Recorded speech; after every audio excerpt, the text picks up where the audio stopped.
G'day, I'm Faintly Saintly, and thanks for joining me. The game featured in this video is provided courtesy of Keymailer. Now, in case you aren't familiar with Keymailer, it's a service I use quite often, and it's a way for game developers and publishers to connect with content creators, providing access to upcoming games, often early and often in the form of preview builds, in order to spread the word about their projects.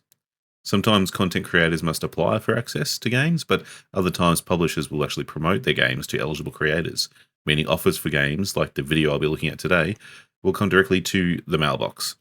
And this is just a quick and dirty explanation. There is more to it than this, but I just wanted to give some context. This context is important because in exchange for access to the game, I pledged with 100% certainty that I would create content to cover the game. And if I failed to do so, my reputation on the site takes a hit, and other publishers might be less likely to want to work with me in the future. And so I felt obliged to create this video to share my experience. Now, I'm not here to be mean or nasty, and that's not in my nature, and I certainly don't want to make enemies here. But saying that, I'm going to let my experience speak for itself. Introducing Arkero VR. This game is... hold on a second. My first attempt to launch the game stalled pretty quickly. My VR hands were stuck, floating in the air, and unresponsive. And that's fine, I'll just give it a quick restart. And here we go.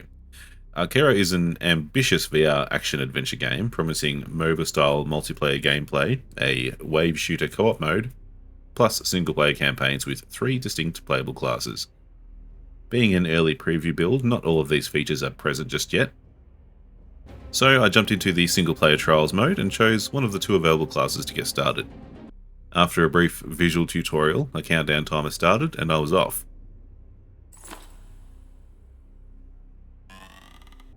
I did get off 1 arrow and got my first kill before the bow in my hand started spinning uncontrollably. Help? Help?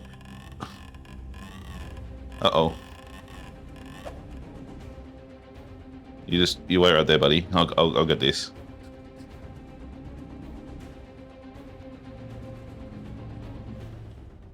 Oh, jeez, hello. I thought I told you to wait. But after I was able to recover, things went a little bit smoother for a while. Okay, my bow is glowing and see-through now. Okay. Well, it was a little bit of a rough start, but to their credit, this does feel responsive and smooth. That is until I was apparently chewed to death by an invisible zombie, and so ended my first attempt. Why am I dying? I'm hearing something.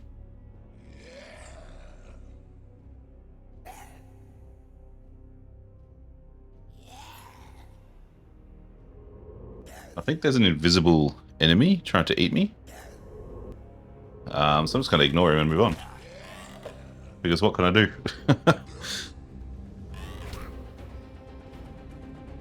You have been defeated in battle, apparently.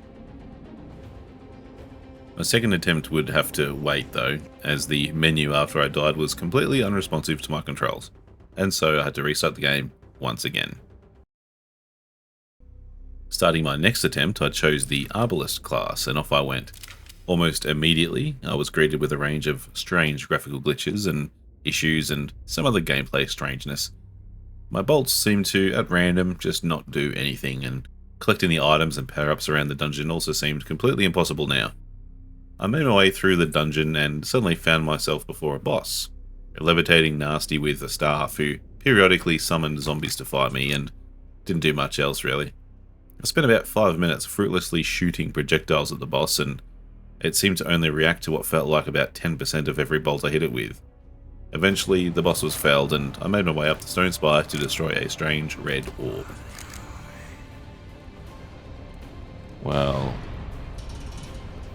isn't that wonderful? There's an arrow. Okay. Alright, yeah, we've got our path laid out for us here.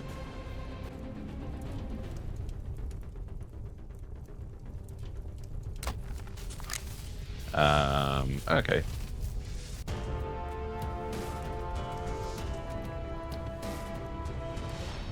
Congratulations. Well, that's wonderful. We got some gold. Don't know what that does. This ended the run and I was sent back to the main menu.